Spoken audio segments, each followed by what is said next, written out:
If you're a business owner and you're issuing business credit cards to other employees within the organization or the business, do not hand out business credit cards like candy.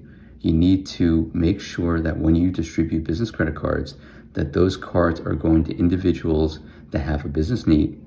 These are individuals that are responsible and that you've established specific rules and procedures for how the cards are to be used and how the cards are to be managed. So rules may be setting specific limits on the card so that these individuals within the organization or the business can only spend up to a certain amount on the card.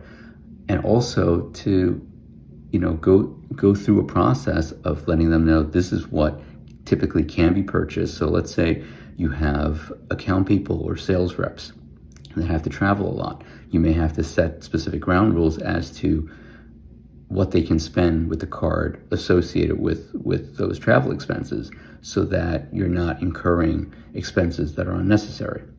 So what qualifies as a legitimate, reasonable business expense? If you're giving cards to, let's say, a financial officer or a finance manager, then you may have to, again, set certain requirements as these are the purchases you can make. These are the limits that you can spend up to. These are the purchases that you can, that will require additional approval. Maybe you have to give it to an IT director or an IT manager because he or she constantly needs to purchase computer-related equipment or technology-related equipment. And so, again, you may have to say, okay, we know that there are general supplies that you need every month, and maybe that adds up to $1,000. So those general supplies, I'm going to give you a general blanket approval for general supplies. But anything over, let's say, the $1,000 for like major purchases like computers, new servers, things like that, will require separate approval. So I don't want you to just charge it on the credit card without getting that additional approval. And then you also have to establish the reconciliation process to make sure that, okay, for every purchase that's made, there's got to be a receipt. There's got to be, line item reconciliation every month to make sure that what you're charging reconciles. And then at the same time, certain people need to be able to review it. Like maybe it's the owner of the company for a small company, or maybe it's the finance manager, or maybe the finance manager does the initial review and then anything that might be a red flag goes to the owner of the company to get additional approval.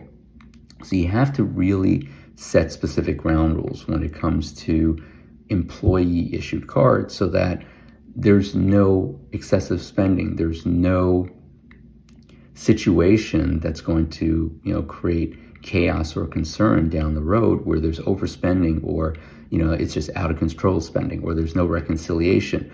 Or if, let's say, we have to go through an audit that the expenses that were incurred were not authorized or legitimate business expenses. Now, every business needs to adapt based on how they operate. Some businesses may have greater flexibility based on the trust relationship, based on experience. And other businesses may say, we're a lot more strict in terms of spending controls and the spending process and procedure, where everything that gets charged needs to get additional approval, or spending up to a certain limit within the certain confounds are okay because those have a general approval, but anything over a certain amount, or major purchases or purchases that are usually one-offs, those require additional approval. And so you need to get those approvals before you charge that to the business credit card. So you do have to adapt and align to your own business.